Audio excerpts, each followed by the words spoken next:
I'm told this particular region of France was once very beautiful. Lush green forest as far as the eye could see, a place where Europe's dwindling wildlife could find refuge. I squeeze my eyes shut and try to imagine it. Cool breeze rustling through the leaves, wild deer lazily grazing in the patches of open meadow. Wake the hell up, soldier! I get snapped back to reality by a rude shove from my squad leader. I guess I was picturing my lush green forest a little too hard and drifted off. Truth is, I'm so exhausted that even blinking is temptation for a nap. But I can't nap now, because it's almost time to go over the top. What used to be a thick forest is now a barren hellscape of craters and the occasional shattered tree stump. I'm downright impressed by just how thorough the destruction has been. Like a jagged scar running for hundreds of miles across Europe, trench warfare has reduced the terrain to a blighted no-man's land. Thousands upon thousands of artillery bombardments have obliterated the landscape and turned it into a muddy quagmire. There isn't even a hint of grass left. The destruction is truly absolute. Boots and rifles! The cries echoed up and down the trench, though not loud enough to alert the enemy to our plan to attack. Then again, the 6-hour artillery bombardment they just endured was probably enough to tip our hand. Sometimes these preparatory strikes are nothing more than feints, meant to make the enemy think that you're planning to attack. More often than not, they're not, and today is one of those days. I quickly check and double-check the laces on my boots, then inspect my rifle for the 100th time. The boots and rifle check sound silly, but in the frightly anticipation of combat, you'd be surprised what you might forget to check before you go up over the top.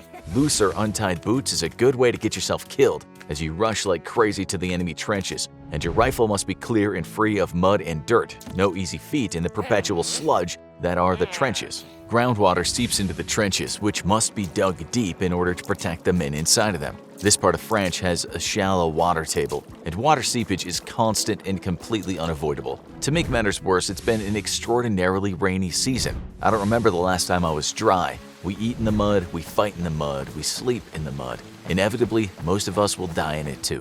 Whistles begin to blow all across the front lines, and I no longer have time to think. Mechanically, my tired, sore body pulls itself up the short ladder to the top of the trench, and I, along with thousands of my fellow infantrymen, scramble to my feet. This is a massive attack spanning 1.5 miles of front, one of the largest of the war so far. I immediately start running as soon as I'm on my feet. Speed is safety, because the only way to live to tomorrow is to get clear of no man's land as fast as possible. As insane as it sounds, once an attack starts, the safest place to be is in the enemy's trench, where the machine guns and artillery can't get you. It is insane, I find myself thinking, almost laughing at the absurdity of it all. A wall of steel meets us almost from the moment the attack begins as dozens of machine guns open up on the enemy's side. I'm amazed that I even climbed out of the trench and into this certain death. It dawns on me just how incredibly ludicrous this all is. Sure, I'll climb out of my trench and run straight into machine gun fire. No problem.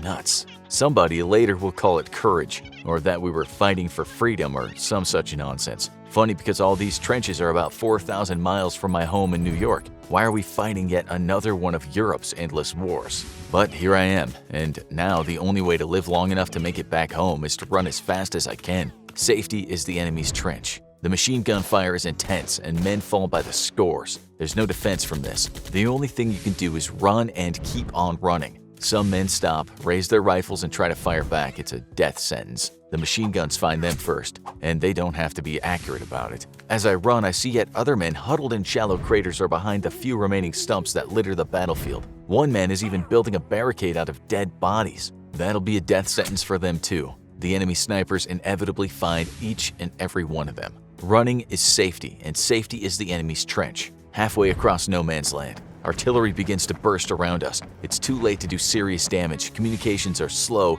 even in the well-built networks of trenches across the front, and the artillery officers fear hitting their own troops by firing too close to friendly lines. Despite the terror of the exploding shells, I find myself glad for the incoming fire. The giant gouts of mud and dirt they kick up help obscure my line of sight to the enemy's trench, which means their machine gunners can't see me either. I pump my legs harder now, only 100 yards to go. Incredibly, I find that it's not the incoming rifle and machine gun fire that scares me the most. I keep replaying a horrible scene over and over in my mind. Me, running straight into an old artillery crater now filled with fresh mud, getting stuck, and slowly being sucked under. It's happened, and I find that slow, suffocating death more terrifying than getting gunned down.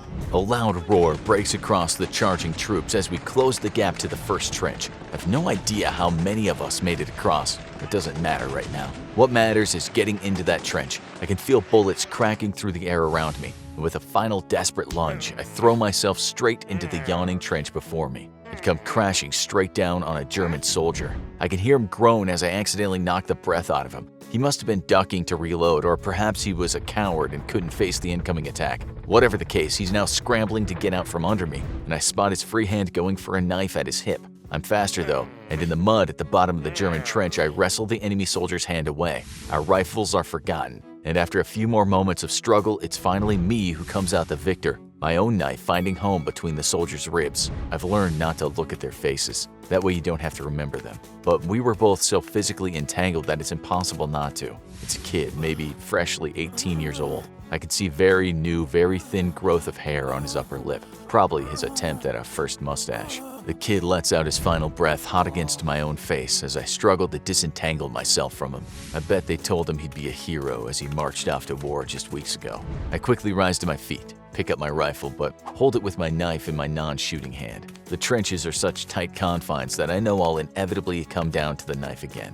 I much prefer the rifle, a lot less personal that way. I race along the enemy trench. They're built with sharp L-turns to limit the amount of damage that direct artillery impact can do, which makes it impossible to know where the enemy soldiers are physically until you run right into them. I'm struck by just how undefended this small piece of trench was, just a single soldier. Maybe the war really is finally turning, and the Krauts are running out of soldiers. I almost get my head blown off when one of our own comes down from above, having finished his mad dash across no man's land. He spots my uniform though and lowers his rifle as I signal for him to follow me. There's only 2 of us here. I suspect most of the men I went over the top with didn't make it. We move along the trenches and come along a new stretch filled with Germans. The 2 of us immediately open fire, and the roar of the rifles in such tight confines is enough to temporarily deafen me. I work the bolt furiously, feeding a fresh round into the chamber and fire again before the Germans can turn on us. Then I lower my rifle and charge straight at the small group of Germans, roaring a guttural battle cry of fear and rage. Rifles are simply too slow firing for trench warfare. The killing is done mostly hand to hand. My bayonet finds home in one of the Germans just as he raises his rifle up to fire. Another German opens up and I can feel the burning pain of a near miss grazing my abdomen. Just a few centimeters over and he would have destroyed one of my kidneys, a certain death sentence. Without waiting for the first man to die, I turn on the German who nearly killed me and return the favor with my bayonet. A third German roars as he brings his rifle down like a club, and I instinctively turn my helmet toward the blow. My head rings as the heavy rifle smashes into the steel helmet, but it spares me having my skull split open. With my bayonet lodged in my last victim, I drop my rifle and lash out with the knife instead. Rifles can be good clubs, but they're terrible weapons in close quarters. A knife is faster, more accurate, and if you come in under an enemy's swing, you leave them completely defenseless. The German is the 4th to die at my hand today. There's more whistles blown across the trench, whistles I recognize, and I can't believe my ears. Those whistles are the sound of victory, the signal for officers to begin attempting to piece back together their individual units. I'm stunned. Crossing no man's land felt like an eternity, but in my hyperactive, adrenaline-fueled state, the actual battle in the trenches felt like mere seconds. But just like that, it was over. Well, at least this part was over. The Germans would no doubt counterattack and attempt to reclaim their trench. Doing so through the slit trenches that ran perpendicular to the main trenches would be suicidal. Those were meant to move men and equipment from the rear to the front, and only 2 men side by side could march down those trenches. Now, if they wanted their trench back, they'd have to take it the same way we did, by going up and over the top.